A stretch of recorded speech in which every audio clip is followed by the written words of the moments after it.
আলাইকুম, সবাই কেমন আছেন? সবাই রাজনৈতিক পয়েন্ট দিতে চাই। আমি তো রাজনীতি করতে পারি নাই, আমি একাডেমিক পয়েন্ট। পড়াশোনা করলে যেটা বুঝি আর কি, সেটা হলো কোনো একটা জাতি পরিবর্তন করতে গেলে, কোনো একটা এলাকা পরিবর্তন করতে গেলে কিছু বুঝ লাগে সবার মধ্যে। নাম্বার ওয়ান হলো স্বপ্ন লাগে, কি করতে চায়, একটা টার্গেট লাগে। তো যেখানে ইফতার করতে আসে না, এই ঠিক করছেন, টার্গেট ঠিক করছেন, আজকে ইফতার করতে যাবো, সব পাচ্ছি আগে টার্গেট ঠিক করা। রাজারহাট পরিবর্তন করতে চান, তাও একটা টার্গেট ঠিক করতে হবে। তাহলে জাতি হিসেবে, এলাকা হিসেবে, উপজেলা হিসেবে আমাদের কি কোনো টার্গেট আছে? আমাদের কি কোনো ভিশন আছে? আচ্ছা, যদি ভিশন থাকে, সেই ভিশনটাকে আমাদের নেতারা ধারণ করে, আমাদের আকাঙ্ক্ষা বলুন, জুলাই আকাঙ্ক্ষাটা একটা ভিশন নাকি একটা স্বপ্ন। জুলাই পদ্ধতি একটা বাংলাদেশের স্বপ্ন চাচ্ছে, এখানে ইন্ডিয়ান লোক থাকবে না, এখানে ইন্ডিয়ান শব্দ থাকবে না, এখানে ইন্ডিয়ান আধিপত্য থাকবে না, এটা তো স্বপ্ন নাকি? এখানকার মানুষ আর মায়ের খাবে না, মারামারি করবে না, চাঁদাবাজি করবে না, দুর্নীতি করবে না, অফিসগুলো সুন্দর হবে, পুলিশ হয়রানি করবে না, আমাকে খুন করবে না, আমার অধিকারগুলো আমি পাবো, এটাই তো স্বপ্ন নাকি? এই স্বপ্নটা যখন আসবে, এই স্বপ্নটা বাস্তবায়ন করবে আমাদের লিডার, তাই?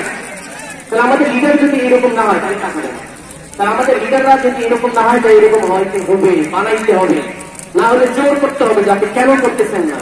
লিডারদের এতদিন আমরা কোশ্চেন করতে পারি না, কারণ তারা রাজার ভূমিকা পালন করেছিল। লিডারদেরকে আমরা এতদিন প্রশ্ন করতে পারি না, রাজার ভূমিকা পালন করছে, আমাদেরকে প্রজা বানাইছে। রাজার একটা হলো রাজা, আমরা হচ্ছে প্রজা। এখন কোন প্রজা না, এখন আমরা সবাই হলো এই দেশের মালিক। সুতরাং আমাদেরকে শাসন করতে তাদেরকে দিব, যারা আমাদেরকে সেবা করবে, যারা আমাদের কাজগুলো করবে, যারা আমাদের স্বপ্নগুলো বাস্তবায়ন করতে দিবে। 2 নম্বর গেল। 3 নম্বর হলো এই লিডারদের কিছু কোয়ালিটি থাকা দরকার। কিরকম কোয়ালিটি? এই স্বপ্নটাকে বাস্তবায়ন করার জন্য আপনাদেরকে মুভিং করানো, আমাদের সেই স্বপ্নের সাথে আপনাকে নিয়ে যাওয়া। আসে আমরা সবাই মিলে স্বপ্ন বাস্তবায়ন করি। এই লিডারের আরেকটা বড় কাজ হলো স্বপ্ন বাস্তবায়নের ক্ষেত্রে সবার ভিতরে একটা ইউনিট দরকার, যে আমরা সবাই মিলে এটা করবো। যেটা আজকে সবার আলোচনা করতে আমার ভালো লেগেছে। ফ্যাসিস্ট পরবর্তী আমাদের একটাই স্বপ্ন হলো আশা দিয়া, আমাদের ভিতরে একটা চমৎকার কি থাকবে, সম্পর্ক থাকবে, ইউনিটি থাকবে, ঐক্য থাকবে, যে ঐক্যের কারণে আর কখন আমাদের স্বপ্নগুলো নষ্ট হবে না, আমাদের রাষ্ট্রগুলো নষ্ট হবে না, আমাদের ঘরগুলো নষ্ট হবে না, আমাদের ভিতরে মাদকতা ঢুকবে না।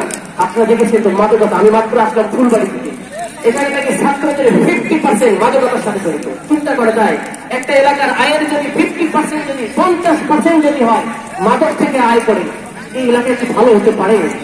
ধ্বংস ছাড়া কোনো বেশিরভাগ বিরোধী নতুন বাংলাদেশে আমাদের সেই আত্মীয়তার সম্পর্কে যেতে হবে। আমরা সবাই সেম জায়গাতে এসেছি, আমরা একে অপরের ক্ষতি করবো না। নতুন বাংলাদেশ হবে সহযোগিতার, সহমর্মিতার, সম্প্রীতি, এবং সবচেয়ে বড় কথা হচ্ছে আমরা কখনো আগ বাড়িয়ে ছোটখাটো কথাগুলোকে না ধরে কিভাবে রাজারহাটের স্বার্থটাকে রক্ষা করা যায়। আমাদের এখানে গোটিয়া সাম থেকে শুরু করে যে পরিমাণে গতি ভাঙন বিভিন্ন অঞ্চলে আছে, এটা নিয়ে সবাই মিলে কিভাবে কাজ করা যায়, কিভাবে সবার উন্নতি করা যায়। আমাদের এলাকা সম্পর্কে বলা হয় আমরা নাকি সবাইকে টানি ধরে গেছি, এই টানি ধরাটা বন্ধ। আমার ভাই পাইলে, আমার বোন পাইলে, আমার চাচা পাইলে, এদের কিভাবে টাইনে উপরে উঠানো যায় সেই কাজটা করতে হবে। ঠিক আছে, কিভাবে সবাইকে কাজে দেওয়া যায়, ওনার একটা কাজ আছে, কাজে যোগদান করে দেওয়া যায়, ওনার একটা চাকরির ব্যবস্থা করে দেওয়া, ওনার হেল্প করা, এই মানসিকতা করি।